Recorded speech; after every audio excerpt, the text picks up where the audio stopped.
From Relay, this is Connected, episode 550. Today's show is brought to you by Turbulence Forecast. I'm your annual chairman, Federico, and it's my pleasure to introduce to the show Mr. Stephen Hackett. Hello, Stephen. Hello. Did you know 550 in Roman numerals is DL?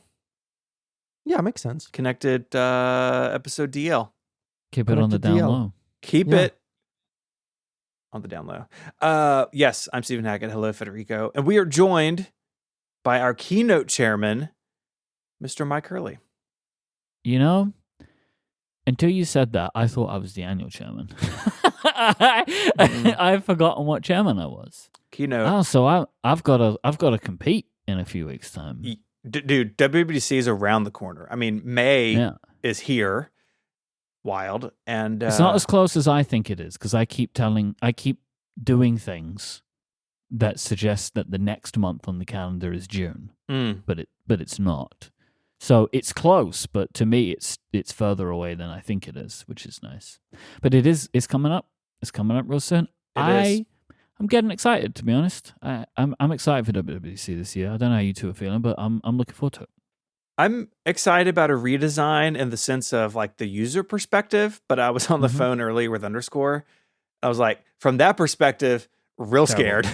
Terrible. Yeah, this could be a real this could be like, this would be, when did you start working with him? It was the beginning of 24. End of 23, beginning of 24.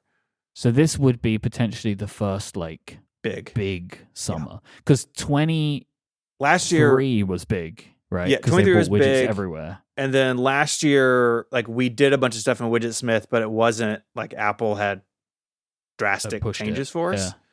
But this year could be like, we have to look at every single screen in all of these apps.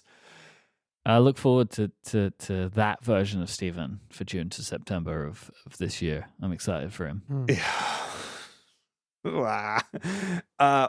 Follow up. This was Sure. one of those things where I opened the feedback form and like, I love you all. There were so many people who sent the same thing, which was awesome. I'm quoting Julian because Julian was first. Okay. We were talking about the macro mode in the iOS camera on the phone and how you don't like how it deals with the second lens. Yes. Yeah. It switches too aggressively for me. Yes. You want a gentle switching. And so we had talked about like, oh, you go into settings, there's not a setting for it. So this is one of those things where I honestly think Apple really should spend some time like just looking at their settings for things, because this is a little confusing. So if you go into settings, camera, preserve settings, which is a terrible name, but what it is, what preserve settings means is if you change something in the camera app, it will stay that way. Yep. So camera, preserve settings, macro control, after you do whatever you want in the macro mode in the camera app. And so if you have it off, it will stay off. It won't automatically switch. This is the perfect thing. Yes. Hilariously, the first person to tell me about this was a screenshot that my wife sent me from a conversation that she was having with a friend on Instagram who said, "Tell Myke this." It was very confusing. Incredible. To get Okay. that screenshot. That's one way to send feedback. We can just... Chris could have. I know Chris. Chris could have sent it to me. But from now on we can just slide into your wife's DMs on Instagram. Yep. Okay. If everyone could just send feedback to my wife, don't do that. Don't do that to her. She'll get it to me. No, she's got things going on. She's busy. But yeah, so this is doing what I want, which is now that I keep, you keep the macro control thing on, so you are able to enable it if you want to, but now it preserves my settings, which is off, so I have the little flower with the line through it, which means it's off whenever I'm using it. Take that, nature. Yeah, who cares? Nature smature. And now it doesn't switch as often as the phone wants it to. So I'm very happy about this. Thank you to everyone who solved this problem for us and Apple. You got to get it together on this one, in my opinion. But what a poorly named thing. Preserve settings. Like, aren't all settings preserved? That's the point of them. I agree with you that it's weird. It's weird where it's also weird, but I do like that this exists. Though that I have used it in the past for some other stuff too. The preserve settings thing, like it is pretty. It's a good thing to have for the camera specifically. That like there are things that you do in the camera app that might just be what you're doing this time, but there are things you might want to do that you want to be the same every time. Like maybe you want live photos off all the time or something like that, rather than just turning them off in this one instance. So it's a good thing that it exists. It's always funny when you find these things in Apple settings where it's like, oh, you actually have a weird granular settings, like just in this one place. How much of a fight was that for the camera team, right? You know? Yeah, and I get it. The camera is really complicated, and it can do a lot of things, and I'm glad that those settings are there, because like some people really, I never want to shoot outside the frame or whatever that thing was years ago. But I think it could be. My point is, I think it could just be clarified a little bit. I'm glad that they're there. The iPhone camera app is almost like its own operating system. It is. It is so incredibly complicated in there, right? Like across the 12 different shooting modes, and then all of the different features that you can have within them. Do you remember cinematic mode? I do. So yeah, it's all there for you if you want it. Okay, moving along. Martin wrote in to me. I mentioned my Unify cameras, and we are going to do a whole Ubiquiti Unify episode of Mac Power Users later in the year.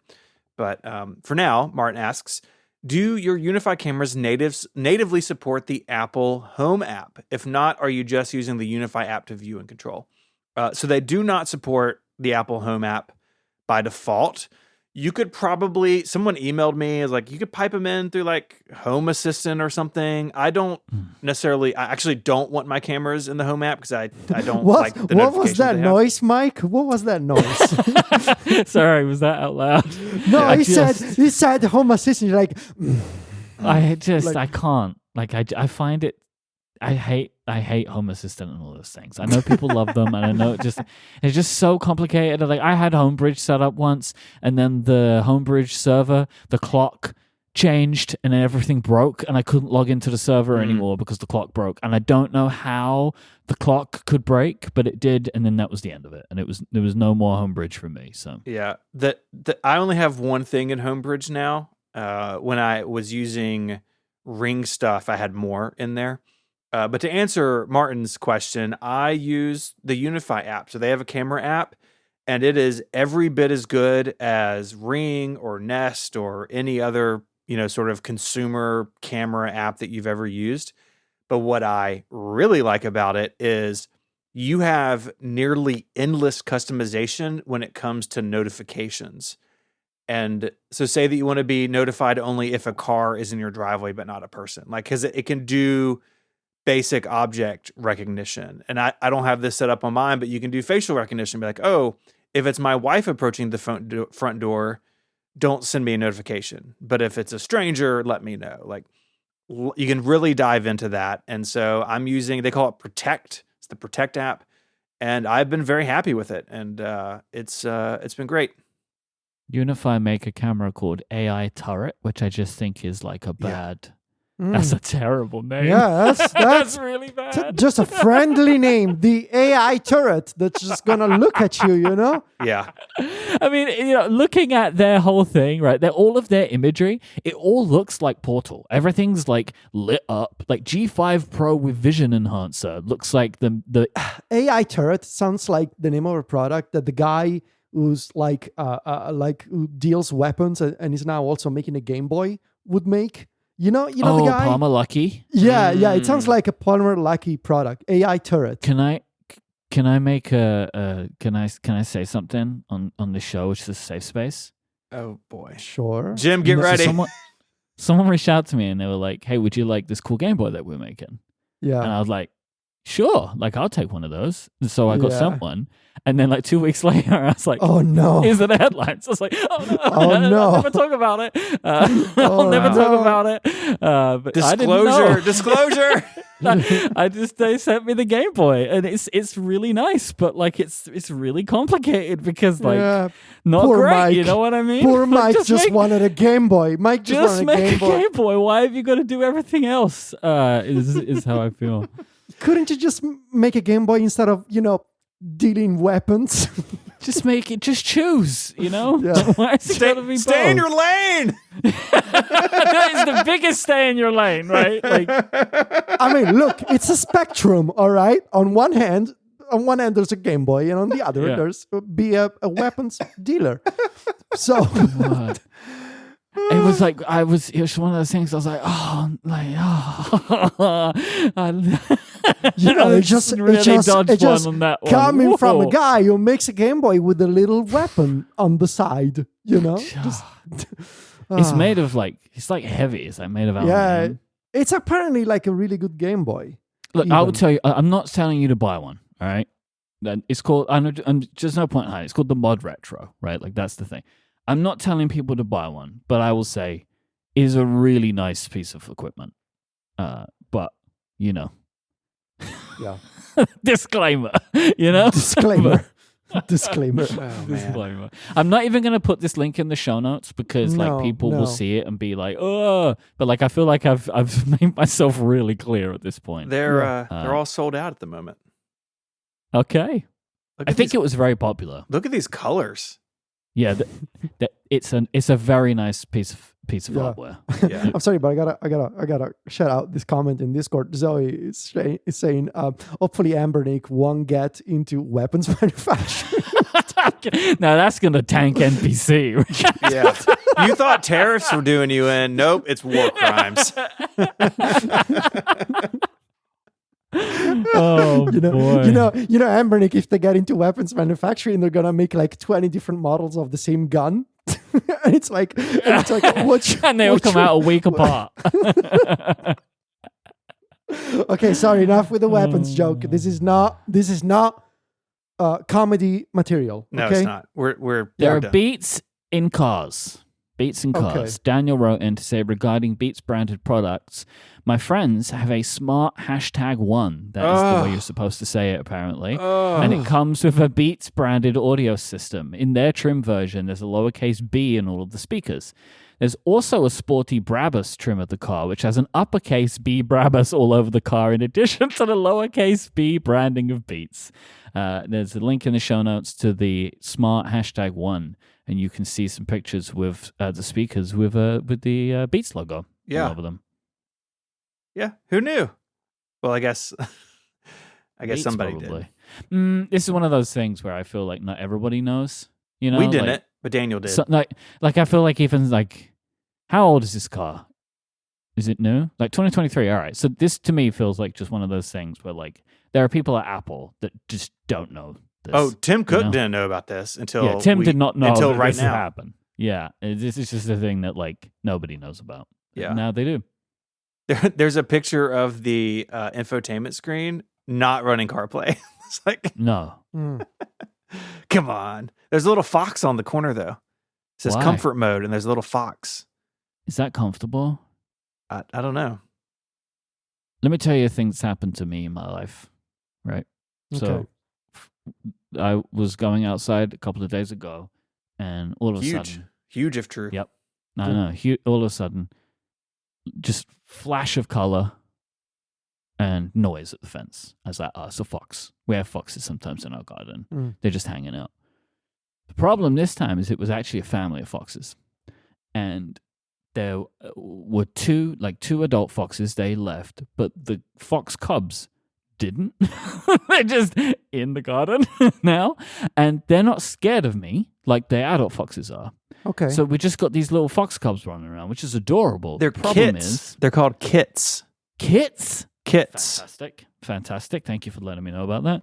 But they're just this pair of kits, while adorable, chasing each other, absolutely destroyed this peony bush that Adina has been cultivating for like nearly 2 years. Like they just ripped it straight out from the roots. So she kind of replanted it again. Next day, ripped out again. So these little kits, they're destroying my garden. That's a bummer. could you hear them? Like, were they making noise? Let me tell you, man. I know the joke that you're making. Foxes, whoa, they make the worst noise. Like, foxes sound like, I think foxes, when they're up to something, they sound like screaming humans. It's horrific. Oh, okay. Does it sound like some white guys in the woods in a fox costume? Well, it depends what they're doing. What does the fox say? He just had to say it. Okay. Mm-hmm. I was really trying. You really took No, the I knew wind where out you of were my, going. You really took the wind out of my sails. Yeah. No, I mean, everyone got it as soon as you started. The joke was made. You didn't need to get to the end. Like, I knew what you were referring to. One of those. Myke.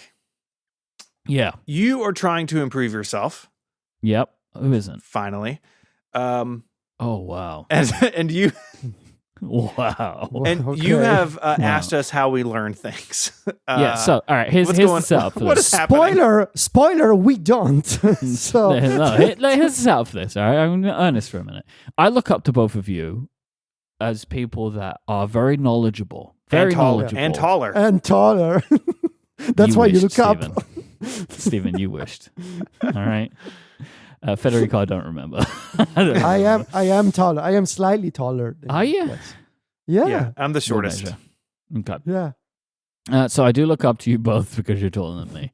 But you're both very knowledgeable, and you're both, I think, very good at learning. So, like, if there's something that you're interested in, you are very good at learning more about it. And this is something that I want to get better at. That, like, learning new things and then having better tools in place to, if I find an interest in something, to, like, deep dive on it. So I am curious for you both to talk about, like, where do you find kind of like inspiration to look into something new? And then when you do, how do you know where to go? What do you do with the information? Like, how do you retain it? How does it become like a thing that it just becomes part of your mind, as it were? Yeah. I'm intrigued. So I'll start, and I'll say that retaining for me is always more difficult than finding. Finding, whenever I come across a topic that I feel like, okay, this is something that I want to learn about, and maybe, a few months ago it was AI, and maybe before it was eGPUs, and like this sort of macro topics. I think it's important to have that distinction right away. Like the bigger topics of my life that I want to learn about, like, oh, I feel like I'm behind on AI and it's becoming part of my job. I should learn more about this. Or like, oh, I'm doing a podcast about handhelds. I should learn more about handhelds. And those are like the bigger topics. And then there are like the smaller things, like the one-off questions. And I think in my mind, those are two separate things, although they share the same methodology, so to speak. So for me, it tends to start with Reddit, if anything, because like I always prefer like a good Google search that's filtered to Reddit to try and find, and usually like I take advantage of the date filters a lot, like find information from the past month or for the past year, for example. A good theoretically human conversation on Reddit. I say theoretically because there's been like controversy that like some AI bots from some university were like actually manipulating people in this subreddit. We don't need to get into all of that. But by and large, if I'm reading a conversation about eGPUs on the eGPU subreddit, I'm running into a bunch of like-minded people that have done this before me. Right. Mm-hmm. So that's usually the first place to start. And like the first line of offense is always Google, Reddit. And after that, there's a combination of, so it's like a funnel, right? Like I have all these layers, and the deeper I go down, I'm trying to distill like the actual details that I need. And when I do that, I keep like a notes app on the side. And it's not like I'm writing down absolutely everything that I gotta know, but like just the key details. So after that, Wikipedia is a good place to double check. YouTube videos, because unfortunately like a lot of information for like tech stuff these days you can only find in YouTube videos, and sometimes you can use Google search to find a keyword in a transcript of a YouTube video. So there's also that. Also filtering YouTube results by date also helps. And finding smaller creators, like smaller YouTubers, especially for like niche content. Like there was this creator on YouTube. She was doing like these wild eGPUs setups, and she had like 500 subscribers to the channel. Incredible resource that nobody knew about. So why would you look? Was it recommended? Like, how do you find that person and be like, oh, Usually one other thing that I do, usually these people, especially when it's like new creators, they tend to have the same usernames across Reddit and YouTube, for example. Or so sometimes they link their own channels. I always read the comments in these Reddit threads. Sometimes they link to their stuff, or sometimes you can tell that they have like a YouTuber adjacent username, and so I just looked them up and realized, oh, they also have a channel. So that kind of stuff I do all the time. In the post AI era, that has really changed in a way that has like complemented how I learn about stuff, especially in the past 2 months. Like these models like Gemini 2.5 Pro or O3 that have web access. And so they're not just hallucinating stuff, they're actually looking up and hitting those websites, and they're giving you an answer that is grounded on a web result. If for whatever reason, my traditional search query on Google cannot get me to those websites, there's a good chance that my natural language query in an AI will find that website. So this has been great for tutorials. This has been great for like finding really niche products like USB 4 cables, like that sort of stuff. I like I said, I always keep a notes app on the side, just to make sure, and I link to the source. Like I always, like I have a few notes in Obsidian with like links to Reddit threads or previous conversations that I've had with ChatGPT, just to make sure that something that I learned I can find again later. And the one thing that I will mention also about bigger topics is I've really taken advantage of Gemini 2.5 Pro when I absolutely know nothing about a topic that I feel, and this could be like random things that I feel like, oh, I know nothing about this. This is sort of how my brain works. I think about the most possible random thing that I feel like, oh, I don't know anything about this topic. Like, for example, a few weeks ago, I was like, I feel like I've been mentioning PWAs on Connected like a bunch of times, but I've never really done any reading about PWAs. And so a trick that I've learned lately is I will go into Gemini 2.5 Pro, ask for deep research query. So the deep research is the one that like takes a bunch of times and comes back to you with like a little Google Doc essay with all the source citations at the bottom. So what I do is I take that Google Doc, I import it into NotebookLM, and at that point I can either ask questions about the topic. So like about PWAs, I could ask like, okay, tell me like what are the key differences between PWAs on Android and iOS, and give me the source. And so it would give me answers with the sources. Or and I've done this a couple of times, and it's been kind of weird but also useful at the same time. I ask for a deep research about a topic. I get the Google Doc, put the Google Doc into NotebookLM, and then listen to 20 minutes of the fake podcast that they create, like the audio overview. It's been surprisingly efficient for like learning like the key details about something like in a car drive for 15 minutes or something. It's been very, very clever and very, very useful. But I would say by far the most important combo for me has always like this trifecta of Google, Reddit, Wikipedia as being like my sort of key workflow for the past, 20 years that I've been online, so to speak. Yeah. Okay. So I guess there's also just like a time element, right? And so you prioritize this idea, this like learning idea. Like you will just prioritize, like, I want to learn more about this, so I'm just going to take the time and do that. Yeah, I think I've always done that.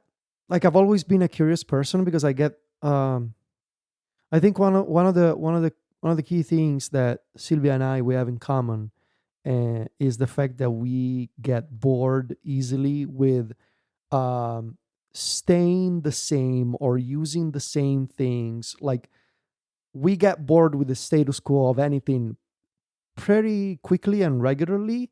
And it's like, not to get too philosophical here, but like I've always been this way, even when I was like in middle school. Like I've always thought that it's a shame not to be a curious person, because the time that you have is limited. So like it's kind of boring and it feels like a waste not to be a curious person. And I've always been fascinated.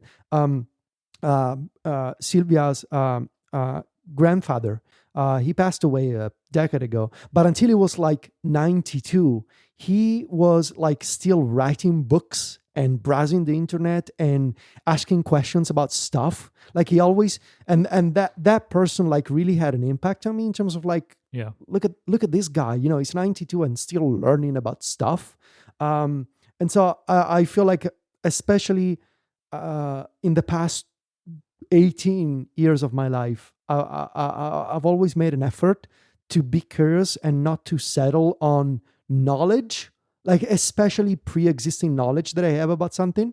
That doesn't mean, I feel like it doesn't mean not to have any principles. It just means that, it's good for your soul to know as much as you can. And so I do actually set out just a bit of time for myself every night, just browsing, reading. I do a lot of reading, and just, going down rabbit holes. And more often than not, that curiosity, and maybe it's just my brain, but that curiosity, like it creates other ideas, it's like you're browsing about a topic, but then somehow you think about something else that you can use for your work, or then you can use for your personal life or something. Yeah. So do you pick topics, or do you just like, I'm going to do some reading and see where I go? Or are you like, oh, I want to do? It's a combination of both. I feel like, especially with the fact that I'm not a native English speaker, what I do a lot whenever I listen to podcasts or when I read articles, there have been over the years many, many cultural references that I never fully understood. And so whenever I hear something that I don't understand, like an expression or like a fact or something that, like, maybe, for example, Americans take for granted that everybody understands what it means, like I just make a note and then I Google it later. And that's usually how it starts. Right. So I think observation is the, like, just do not let the things that you read or the things that you watch kind of wash over you. Just make a note of the things that, like, oh, what's that mean? And make a note of it. And then later, when you got 30 minutes for yourself, you just go wild. What about you, Steven? Mine is really similar to Federico's, minus the AI part of it. That has not made it into my exploring a new topic workflow. Mainly because I think I would be afraid it would teach me to put glue on pizza or whatever. You still think that it's okay?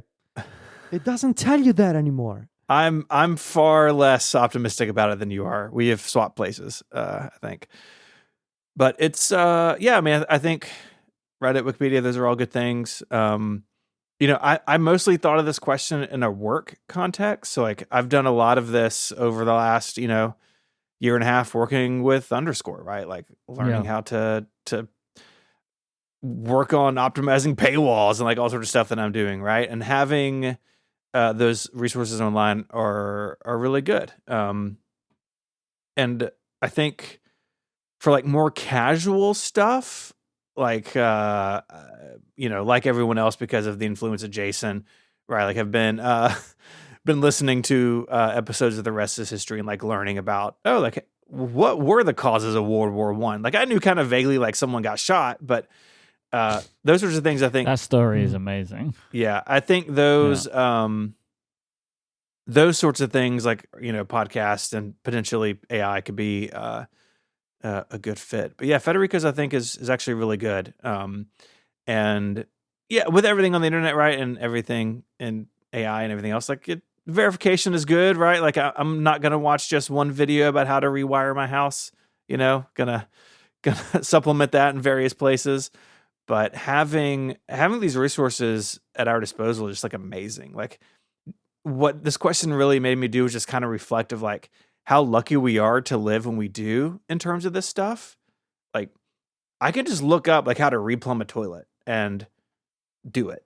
And that's kind of a miracle. It's amazing. But for you, a lot of the other research you do, it comes from your Dev and Think, right? Yeah. So like you're just going around the internet like hoovering up information, and then if you wanna sit down and write an article about, I don't know. I just wrote one about like the processor direct slot in early Macs. There you go. Instance. So how does the research for something like that work? Yeah, so I mean, the Dev and Think database is like anytime I come across anything about old computers, basically it gets sucked into there. And having having those resources is great because I can like search for, so like the PDS thing that I just wrote for 512 members, right? Like, sorry, but it's like, what does my Dev and Think database have about the processor direct slot? So like search across all these, thousands and thousands of documents and reading them and trying to like really like what Federico said, like, oh, I came across a term or something I'm not familiar with. Like, okay, like let's go down that branch. Okay. So like PDS is talking about, okay, well, it interfaces directly with like the pins of the processor. Like, well, what does that actually mean? Like in terms of how it works compared to something more modern, right? So like you kind of go down that rabbit hole and then supplement it with web searches and those other things that he mentioned. So really my Dev and Think database is like a very specific version of the internet where like anytime I see a link on social media or like come across a blog post or something on the Wayback Machine, like it gets saved in there just as a, sometimes it is the source, right? Like I'll quote, baby Jason Snell in a Macworld magazine from 1886, or other times I might use that to like go search something online that piques my interest or is something I don't understand. Okay. Yeah, I mean, I feel like I'm a curious person, but I don't feel like I have as deep knowledge about things that the two of you do. Like it's just like a thing. It doesn't really bother me too much in most of the stuff that I do because a lot of the knowledge that I need is like accumulated over time. Right. Like a lot of the knowledge that I need to do this job is based upon the fact that I've lived the last 10 years. Right. So it's just like, it just happened to me. But if I wanted to learn about something new, I'm just not sure that I have the muscle anymore. And I feel like I could start a project similar to the two of you and would not get the depth of information. And maybe it's just a personality difference, or maybe it's just that I don't really have the tools because it's not something I do very much. So this is very interesting. I think that's a good instinct. Like that was part of the reason I wanted to branch out career-wise, and like when the underscore opportunity presented itself, why I jumped on it was like I had that sort of in the back of my head of like, have I sort of learned what I'm going to learn in my career? And is that something like, am I okay with that? Am I not okay with that? And like, it really was a point to examine. So I think that's a good sort of reflective process to undertake. And I would say, don't sell yourself short. Like, yeah, it is much harder to learn here, knocking on the age of 40 than it was when I was 20. Right. Like I had to take a big exam a couple of years ago for something non-work related, and it was really hard to study. Like it was just hard to memorize and like do the thing that I used to do all the time in school, but I can still do it. And I still have those muscles. And the more that I use them, the kind of easier it is to keep using them. So I think this is a really great topic and something that I think is important to think about as we all get a little bit older. Yeah, and I think it's something I'm going to keep coming back to a little bit because I'm on a little bit of a personal journey right now.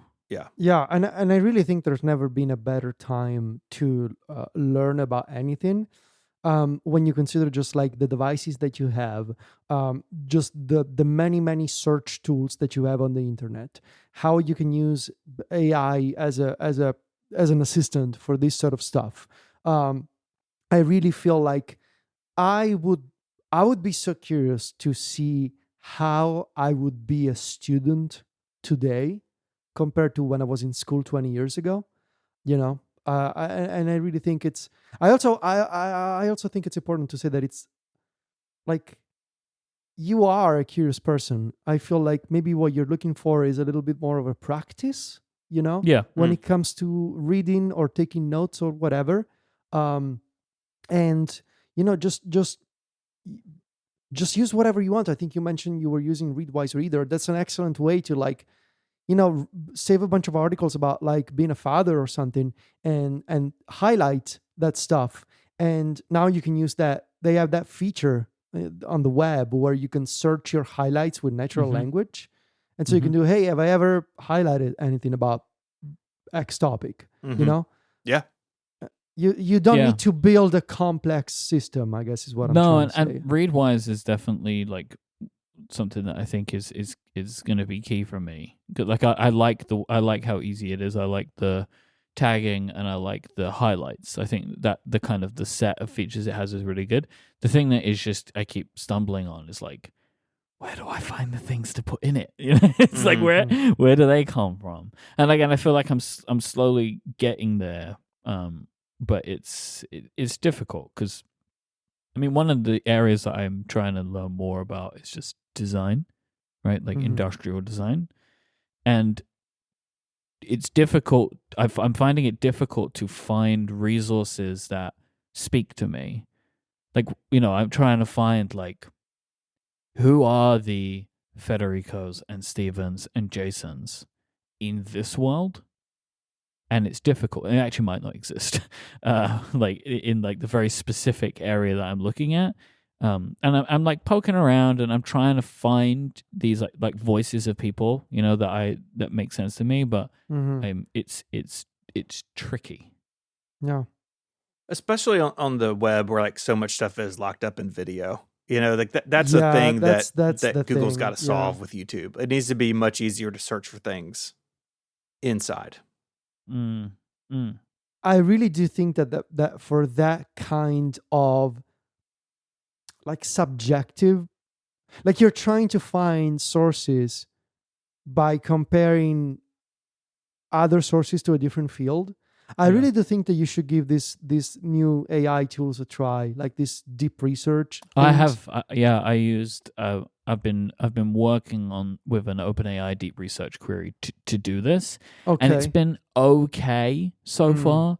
But I'm still kind of like every couple of days, whatever, I'm plugging away at it and being like, no, I'm looking for this kind of thing or more of that, less of that. Like I have found it to be that system to be better at trying to dig these things up, but I haven't yet really stumbled on what I'm looking for. And this might be one of those things where I might not be asking the question right, because it's giving me answers, but they're not, the result of them is not necessarily what is it's not really speaking to me, but it might just be that you're right. Like I'm trying to overlay something onto something else, and maybe I need to kind of like start back at foundation and move on from there. Like you're saying about, so much of the web is in video. I also think another problem is so much of the web is behind paywalls, which makes it very hard to, like, I have no problem paying for content,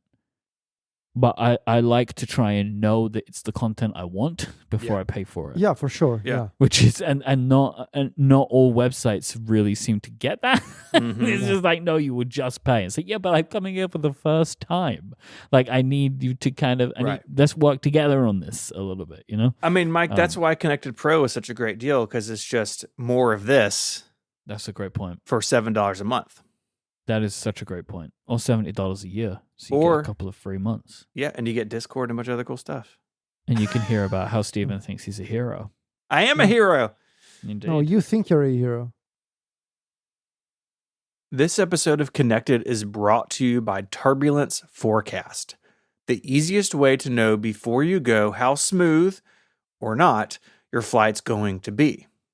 We all check the weather before heading out the door. I mean, I've got weather right on my watch face at all times, so why not check the bumps before heading to the airport? With Turbulence Forecast apps, it's on iOS and Android, and on the web at turbulenceforecast.com, you can just pop in your flight information and the app charts your route. And then it will send you a detailed PDF with multiple maps and even push updates right to your phone.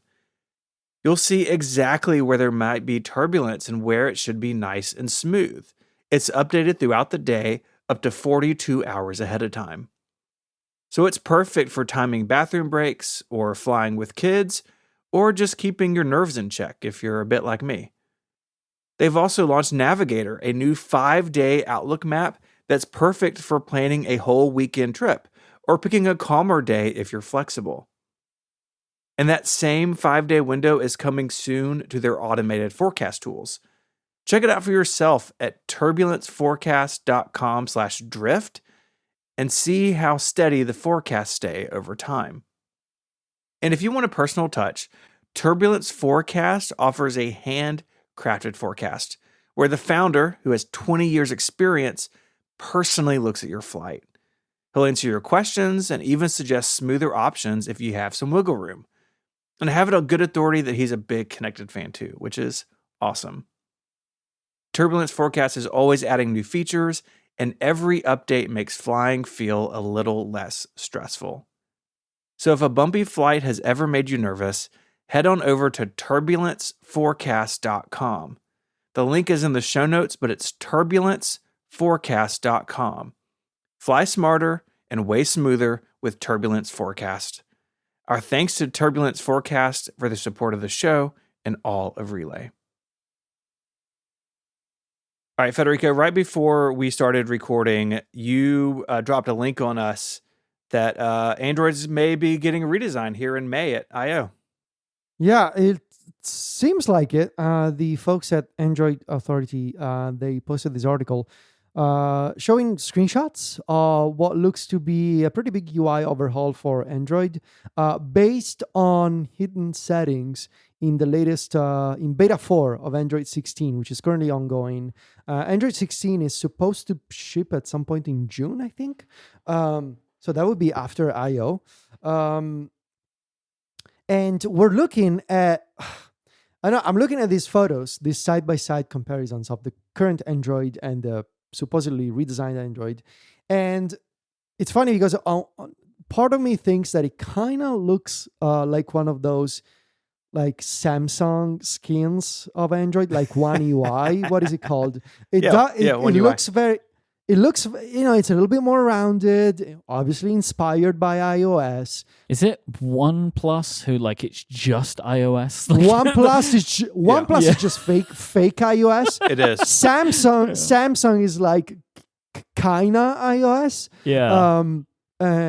But at the same time, what's funny is that it seems from these photos that Google is also doing the sort of blurred background. There's a lot of translucency. Lots of translucencies that are currently rumored for iOS 19. So you can see in these images, the new control center or the new notifications. You can see a blurred wallpaper in the background. It would be so funny if Google shows off a version, a redesigned Android with transparencies and translucencies, 2 weeks before WWDC with iOS 19, supposedly doing the same thing. And they've got, I see right at the bottom, icon shapes. This is a thing that was rumored for iOS, right? This was a thing that was rumored for iOS. It was also a thing that was rumored for Android. This is not a new rumor. I saw a report about icon shapes a few months ago. This was actually a feature, icon shapes in Android 11, I think. Yeah. And they took it away again. And a lot of Android launchers have it, like if you install your own home screen thing. Yeah. So, the more you look at these images, the more you realize truly how much iOS and Android are similar to each other at this point. Like you look at settings, you look at the icon customization screen or the wallpaper customization screen, control center, notifications, and sure, there are implementation details that are different between them, but my God, are they similar to each other at this point? I like the new look of the settings, because I've been using my Pixel Fold. Yeah. The Android settings app is it's are so hard to pass. Like, yeah, because it's like a list of stuff. It's a list of a lot of text. Yeah, it's a very strange UI, Android settings. Like, because it's not always immediately obvious that something is actually something you tap on. Like, you think Apple's bad, right? With like, that's not a button. Like, some things in Android, it's just like, it's just text. Like, it's just a list. It's just like a paragraph, and you just got to work out whether you can tap on it or not. It's quite peculiar. The funniest thing about Android for me is that on so many different Android versions, if you want to enable like hidden or developer settings, you need to go into the settings about info page and tap 5 times on the build number of Android. Yep. And that's wild. Imagine if Apple let you do that. Like, just go there and tap 5 times on the build number. But that is like so core to Android, though, right? That like that weirdness, like the fact that even this, right, which is that the new UI is hidden in the beta. Like that. This is such a Google thing to do to me. Like, it's just like it's in there. You just gotta find it, but it's in there. Like, I find it very funny. Yeah. So we'll see. You know, they could do the funniest thing ever at I/O with the redesigned Android and you know, iOS. And you mentioned, Myke, before the call, like they've done this before, right? Yeah. Like, well, I mean, it happens. There was the thing that I mentioned is like screen time, right? And what Google calls digital well-being, and Apple, I think they called it that too, but they just kind of stopped using that phrase. But like in Android, it still is, all of those settings are just called that, where I think Apple over time is just like, this is part of like parental controls and screen time. They did that at the same time. There's always been these things which like they're clear trends, and it's like, and I expect genuinely a lot of the time it is that, what is it called, like simultaneous invention? Is that the phrase? Yes. Like that there is just a push towards something, and it's just funny that they both end up in the same spot. Yeah. Because there's just certain things where it's like, if all developers are thinking about it, it's not, you know, and just like the lead times for these things of like, there's a rumor today about Apple. It's like, Google can't get that ready for I/O in 2 weeks. Like, it's not how it works. They didn't read Mark Gurman in February and be like, oh snap, we got to redesign, you know. It's funny. Hey, did y'all see Apple has a new webpage? I don't understand what I looked at this and I don't understand what I'm looking at. So if you go to snapshot.apple.com. Okay. Is this just it's just a grid of famous people? Yeah. Okay. And you click on one of them. You can't search and you can't skim. You just have to wait for Cardi B to slide past you, and then you can click on her. Cardi B, who I definitely know is a real person. That's a throwback. And then you click on them, and it's just a list of what they've done and how to get to it on Apple Music, podcasts, and TV. I love the page title is Snapshot on Apple. Yeah. I don't know what that means at all. Your favorites at a glance. Do you guys remember Meet Me at Apple? Meet me at Apple. Yeah. Meet me at Apple. Meet at Apple. Okay, so this is like a Craigslist for celebrities. Like, you just go here, you know, I'm gonna click on Drake. I love the selection of people. Mm-hmm. Yeah. We have Kate Blanchett, Cardi B, Lionel Messi, Coldplay, Beyonce, Steph Curry. Coldplay is my father. It's a very this to me feels like the thing that Tim Cook wanted to show off to his nephew at Thanksgiving. It's like, hey, look at all the people that I work with, you know, Uncle Tim's company over the years, you know? Discover more about the artists, actors, and athletes you love across Apple. Like, this would make sense to me if this was just an Apple TV thing, right? Yeah. Yeah, no, but like I clicked on Jennifer Aniston, and you know, I get the morning show, obviously, but also Friends. Did you know that Jennifer Aniston was in Friends? Didn't know that, actually. I thought she was just on the morning show. Know? Did you know that she's been on 3 podcast episodes that you can find on Apple Podcasts? Just 3. Just 3. Well, these are the 3 episodes that it featured on. One from 2020 and the other 2 from 2022. Well, she hasn't been on any podcast over the past 4 years, it seems. But this is obviously connected to something, right? Like, this isn't just like a thing that now all of a sudden lives on Apple's website, right? I don't know, man. There's obviously like another thing that this ties into. I mean, my assumption is this is something to do with like Apple TV. That's my guess, is that this is an Apple TV feature, and I don't know what that means. And maybe it is they did that thing. What do they call it for Apple TV? Like it's like the X-ray thing that Amazon has. Yeah, right. Insight. And if it's what was that, Stephen? Is it Insight? I think so. I could imagine that this is like an expansion of that, which maybe is trying to stretch outside of just Apple TV content, and like, but these things need to have just like some kind of web backend, and this is the web backend or something like that. I don't know. And like, this is the front end of that backend, just existing on the web. It's weird. I don't know, because this is like, why is this here? How was it even found? Like, how was this a thing that people know about? Do you know? I just saw it reported, so I don't know if Apple like sent someone PR email, but look what we did, or someone stumbled across it. Here we go. Spotted by 9to5Mac. Yeah, see, this is from Ryan. That launched a new page on the website, which means that like this is just one of these things where like a bunch of sites like 9to5Mac Rumors, they're doing something to just see like, is there a new subdomain all the time, right? Is my assumption, and I'm sure they have some kind of thing that just like alerts them when something goes live. Yeah, I think Call Sheet's safe and sound. Casey's app is fine. Yeah. Although, Casey, I recommend that you also should just make Call Sheets UI just a very slow scrolling list of things. Yes. With no search. You just have to wait for your favorite movie to come by. And you just hope.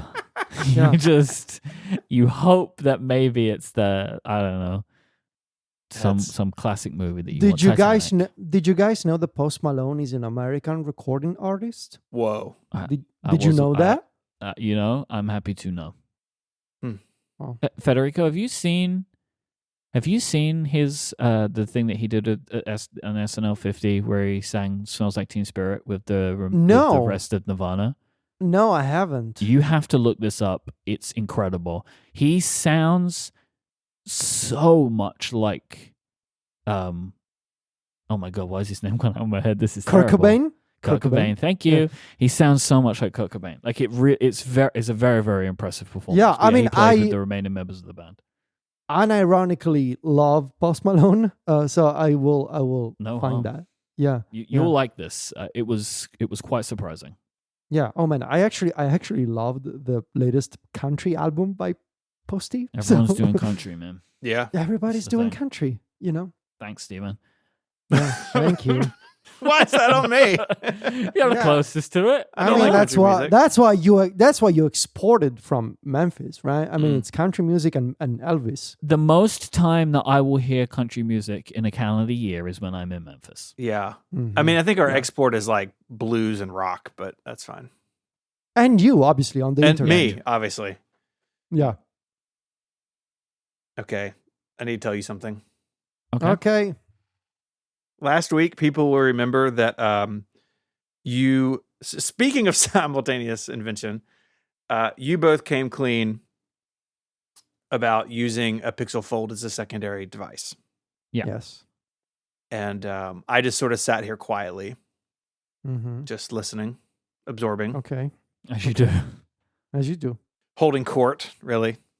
Okay. I, too, have been experimenting with a personal phone, work phone. Oh my god! Okay. Not a Pixel Fold. It's an iPhone 15 Pro that technically belongs to Underscore, but that's fine. Well, that's a work phone. It's a work phone. Yeah. Unless you've made that one your personal phone. No. My 16 Pro is my personal phone. Okay. This is still very early. It's only been a couple weeks. But what I've done is taken. What I've done. Sorry. No, that was good. Yeah. What does the fox say? No, that's the other song. That's the Cowboy in the Sky. Yes. Taking work apps, so Slack, Discord, work email accounts, and taking them off my personal phone and shuffled them over to this iPhone 15 Pro that I have. Okay.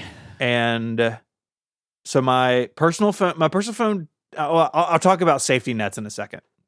All right. Remind me to come back to safety nets. But it means like on Sunday, like we were just doing family stuff and like my work phone was just like on the kitchen counter. I just didn't look at it and, couldn't be distracted by Discord. No, there's no social media apps on my personal phone. There are on my work phone. So what about Instagram? It's off my personal phone now too. Wow. Appreciate that's big respect. So, because I had the realization, so several things happened. I spent, a few weeks ago, we were at St. Jude with Casey and Brad and Kathy and Jason, and sort of preparation for the fall with an event that they do for creators.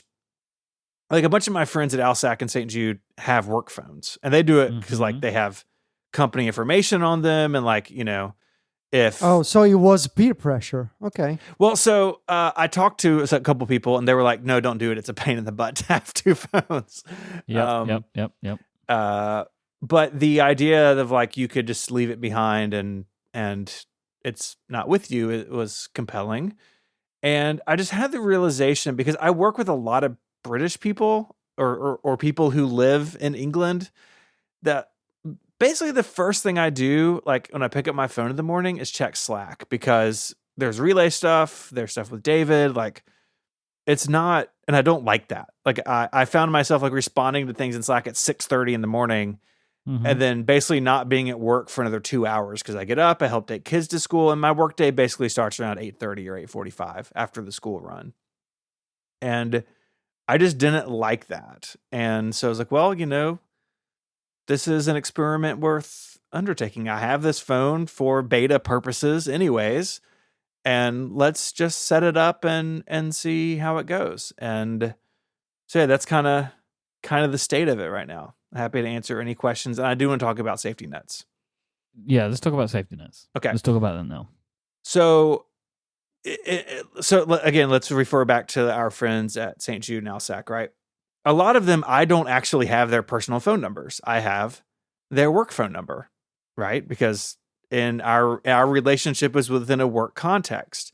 And that's not true for all of them, but it's true for many of them. And it means that, I'm sort of siloed in their lives as a work person, and that's how it should be, right? That division is good. That's difficult for me for a couple of reasons. One, I don't have a 9-to-5 job, right? Like I am the co-founder of Relay along with Myke. I basically work my own hours and my own days as I want. And that's a huge, like, awesome, incredible thing I get to do. But the downside is, if you can work anytime, you end up working all the time.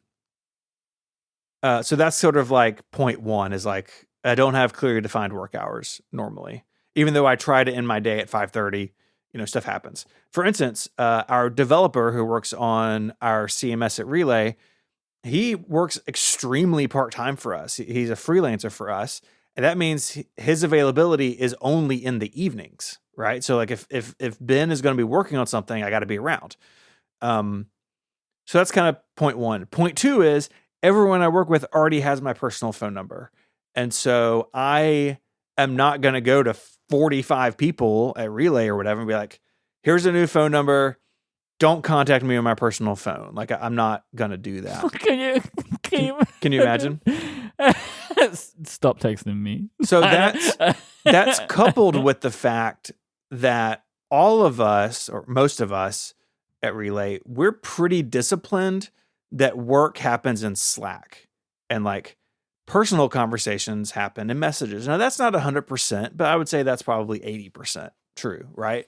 Like if Carrie has something she needs to run by me for an advertisement for MPU or Connected, she's not going to text me. She's going to send it in Slack, and I'll see it when I see it, and I deal with it.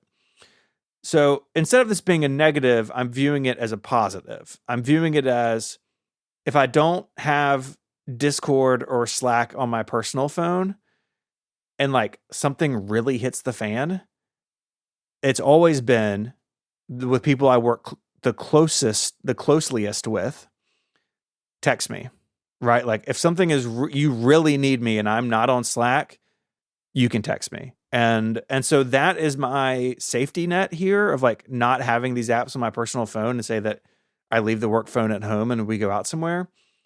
If something really hits the fan and I need to know about it, that's still possible.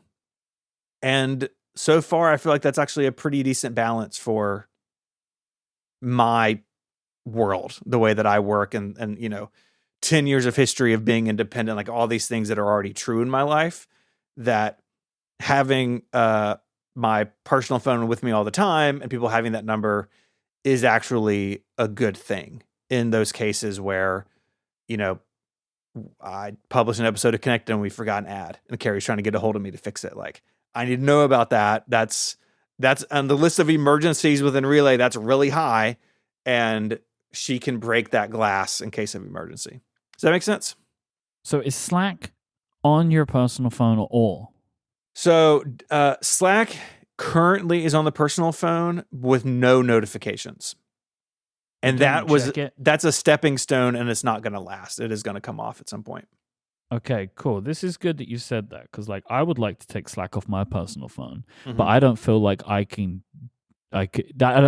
just don't naturally assume that I could do that. But if you're gonna do it, then I can do it. Well, too. I do it because people can text me if there's something serious, and I just don't know where your boundaries are with that.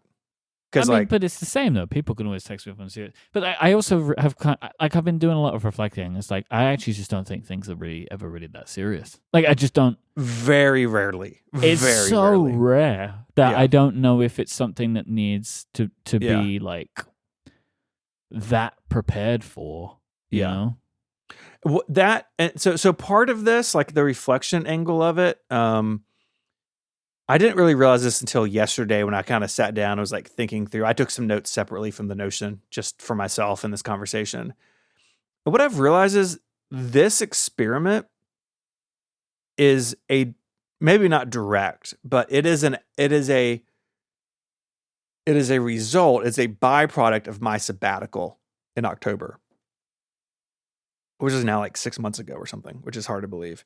In that, what I learned in that sabbatical is that things that feel important or really were important in the earlier days of our company are far less frequent now, are handled by other members of the team now, right? Like part of me was still stuck in this company is just the two of us. And like, I need to know everything that's going on all the time. And the truth has been for years, that's just not true, because we have an amazing team, because we have lots of people working on lots of things. And that I could be less involved in the day-to-day. Okay, it's not retirement, right? But it's like I didn't need to be hyper aware of everything happening in Slack all the time like I had been in the early days. And honestly, maybe that wasn't even true in the early days, but that's how we operated. And so this feels like a sort of a response to some of that, and I think it was highlighted again on your paternity break, right? You were out for 2 months, and it was fine, right? Like, yeah, I think we said this on my sabbatical. There was one time where you needed me, and it was because like the website was down, and you tried everything you knew to do, right? Like there will always be those sorts of things, just because we are a small company. Right. And that was even something you couldn't fix. Yeah. But then I was like, hey, Ben, and Ben, our developer, he knew I was on sabbatical. I was like, hey, I'm still on break, but can you look at this? And he jumped on it and it was fine. Right. I just needed to be a conduit for that. And so it's really kind of had me rethinking some of those things and my general availability. So I think it's good that you're thinking about it. And Federico, I want to hear from you too, because you and John, like, Mac Stories is, I think, from sort of my point of view of like not working for Mac Stories, but being really close with y'all and seeing how it works on the inside. It seems to me that y'all are in sort of the same space Relay is, where like it was just you and John sort of primarily for a long time, but now y'all have a team, like you have other people just like working on things. How do you feel about this and your own experimentation and separation? What I'm gonna say you're not gonna like, and it'll probably be unpopular with the listeners.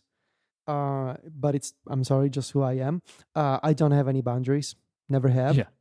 When I get like, unless if there are emergencies, we have plans in place, like text our developer, text one of our 2 developers. Obviously, if it's something really urgent, John can call me. But this is why I've never been that into like focus modes or custom notifications. Like if something comes in and I'm busy doing something else, I just ignore it. I'll get back to it eventually. And I think, it just, I got a text from a person a few hours ago. I still haven't replied. I will tonight. Just I was busy doing something else. That actually makes me? It sound like you do have boundaries. Like they're your boundaries. Well, of like you're gonna do it on your own time. I guess they're just in my mind. They're not separate by any software or hardware. So I have never really particularly minded like, oh, I'm getting work-related notifications when I'm on vacation. I like to know that the site is still going, that things are happening, and if I'm on vacation and something major happens, I want to know about it. Like that's just how my brain works. I don't personally, I don't really buy the whole like, I'm going on sabbatical thing. I don't want to know anything. Like I want to know it. I want to know everything. I'm kind of like plugged in all the time. Mm-hmm. So, but then I don't act upon it. That's the difference. Like I'm not sitting down and getting work done, but I want to know. So, and maybe that'll change in my life at some point. Still hasn't in 16 years that I've been doing this racket. But yeah, yeah, this is how I do it. I think it takes something that will make you, like I felt that same as you, and then I was off for 2 months and was like, you know what? Actually, I don't need to live my life the way I lived it before. The key thing for me that I keep coming back to, of like just like the simple thing of like trying to think of finding this separation, is I want to go to work. I do not want work to keep coming to me. Like in regular jobs, people go to work, right? Yeah. Hopefully, right? And like that's the plan. No, but like I think that lines get blurred a lot more now, and actually people that work for other people live their lives a little bit more like people who work for themselves. I think that's 100% true. Yeah, and that I find to be just like, it's like I find that disappointing, because you're not, people do not get the benefits of working for themselves, and they get the downsides of working for themselves, But I find that it's a shame. I think it's a shame about a lot of modern working culture, but and so I'm just trying to get to a point where finding my comfort level, like what am I okay with, what am I not okay with, but like keeping this guiding principle of how do I get better at working when I'm in an environment where I'm sitting down to work, rather than just like doing little work things all the time at any time. And that's where it's like the physical device separation is helpful for that, as well as like some emotional like separation of like, now and I would say the work device is helping that, of like sometimes I'm hanging out, but then the baby's sleeping on me and I'm not going to move for like 20 minutes or whatever. And it's like, what could I do with this time? And it's like, I have my phone in my hand. I could like get my other phone and open Blue Sky, and I'm like, nah. Getting the other phone is like, now I've given myself that step of like, do you really wanna? And so like the last couple of weekends, I've just not been checking social media. because the phone is off and in my bag. It's like, so I'm just going to leave it there. And just having that like secondary step is just nice. Like I'm focusing on different things, I'm doing different things. And it comes back to the other thing that I was asking you about earlier, right? Which is like, well, if I do have that little bit of time, something I could fill it with is like bettering myself in some way, learning about new things, doing things that are more my own choice rather than like the choice of other people. Not even just algorithms, but just like other people, like filling my mind with the things that they're thinking about. Like I would like to fill my mind with things I'm thinking about a little bit more. But Stephen, I have a couple more questions for you. Okay. What is the notification situation for this device? So I actually had a brainwave and actually migrated my phone to this one, so it inherited all my previous settings. So the only mail notifications to the lock screen are VIPs, right? The mail badge goes up, but only VIPs get actually like a notification. But like this device gets notifications. It does. Is essentially what I'm asking. It does. So like if you got it on your desk or whatever, and it's buzzing, like, but it's not connected to your Apple Watch, right? It is not connected to my Apple Watch. So my Apple Watch notifications have fallen off greatly. Interesting. And this phone, where does it go?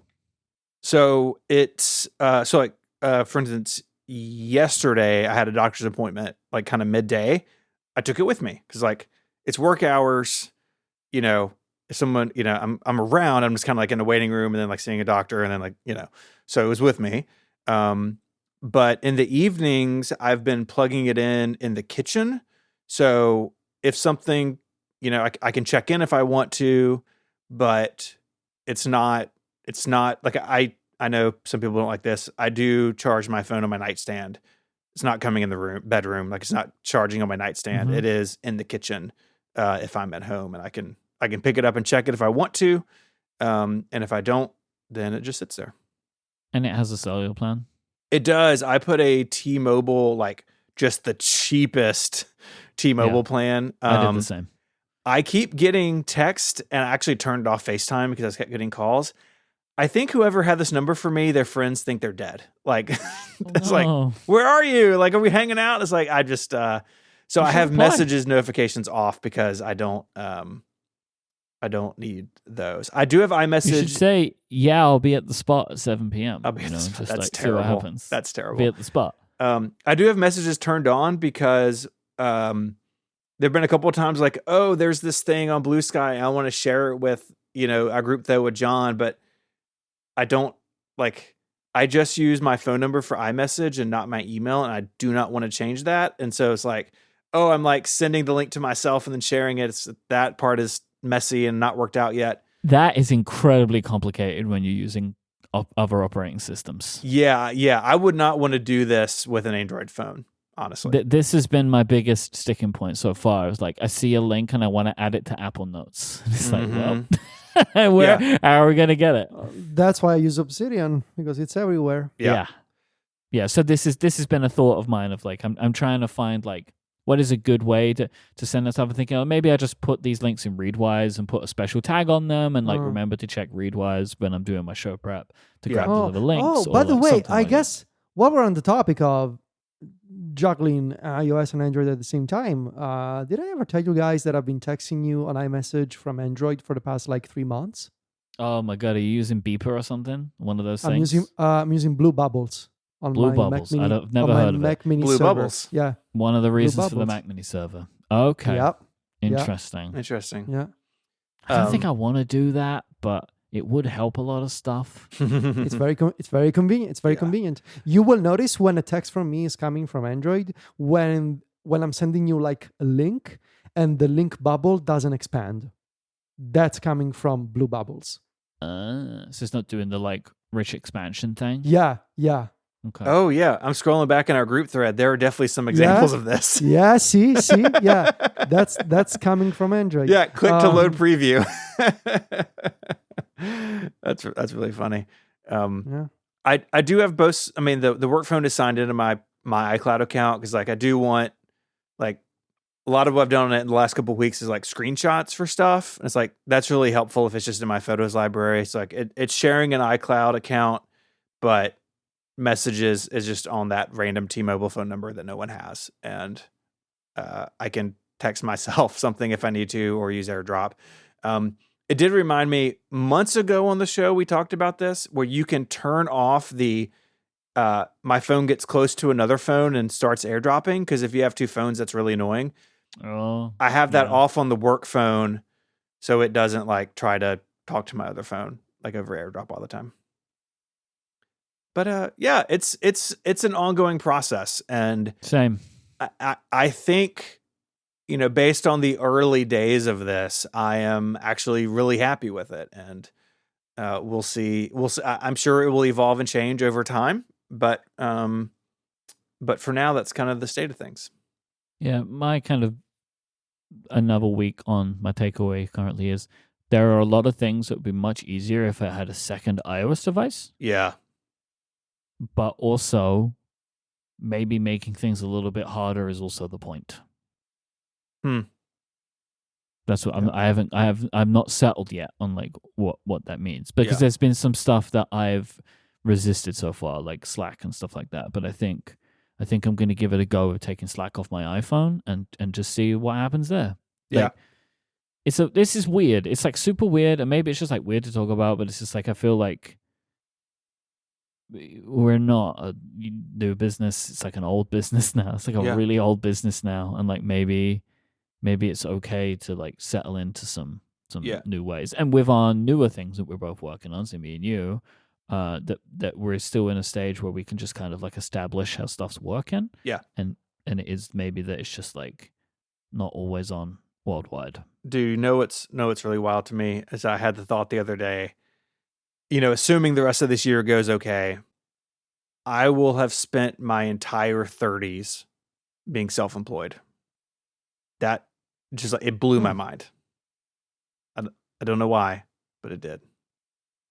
Wait, when do you turn 40? January.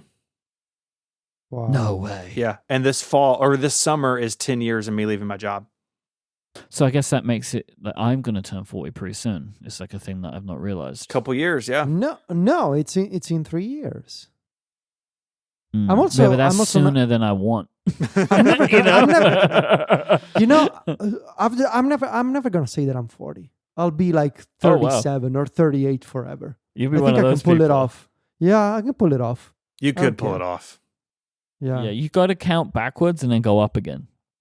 Right? Yeah. So like you gotta keep people confused, you know, with these numbers. Yeah, like keep going up and down, right? You know, people are like, "Oh, it's my 36th birthday." They just keep doing it forever. You're like, "Oh, I'm 38," and then the next year I'm 37, and then I'm 38 again. Yeah, because this like that threshold from 36 to 38, nobody keeps track. Nobody cares.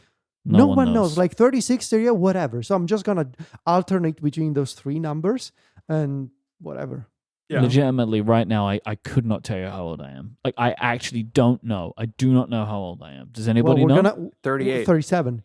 37. I'm 37. No, you're 37. You were born in 1988. Yes, so you're I'm 37. 37. Yeah. Okay. Yeah. And look, I get in all these conversations, like I know there are people listening who kind of groaning because they're forced to carry a work phone, or like, you know, oh, these guys are just like learning how the world works. Like, I get it. You know, I get it. I understand. Yeah, but then they're usually the same people that say, like, these guys are detached from reality. And then we try and come to your reality and you don't want us there either. You know what I mean? So, like, just accept us for who we are. Let us in. Yeah, please. What's wrong with you? Well, I think that does it. What a journey this episode was. Mm-hmm. We're growing. Yeah. We are. We're learning. We're syncing contacts across phones. Yep. Yeah. It's wild. I'd like to thank Turbulence Forecast for their support of this episode. If you want to find links to the stuff we spoke about, they are in your podcast player, and they're also on the web at relay.fm/connected/550. I don't know why that number struck me today. It's a big number. It's a round number. I think that's what it is. Yeah. Mm-hmm. It's a round number. If you have feedback or follow-up, there's a link in the show notes, or you can go to connectedfeedback.com. Let us know your thoughts, or if you have follow-up or feedback, just drop it there.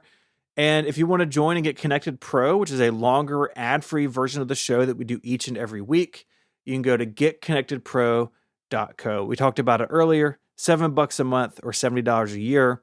It supports us directly, which we greatly appreciate. And you get lots of goodies from Relay, our network. So access to a Discord, a newsletter, a couple of members-only podcasts. It's a lot of fun. If you want more of us in your life, we're online. Federico is the editor-in-chief of MacStories.net. Lots of great stuff going on over at MacStories. And at some point, Federico, before WWDC, I just want to put like a flag in the ground of like what you're thinking about a review this year. But maybe we can do that next week because it's coming, baby.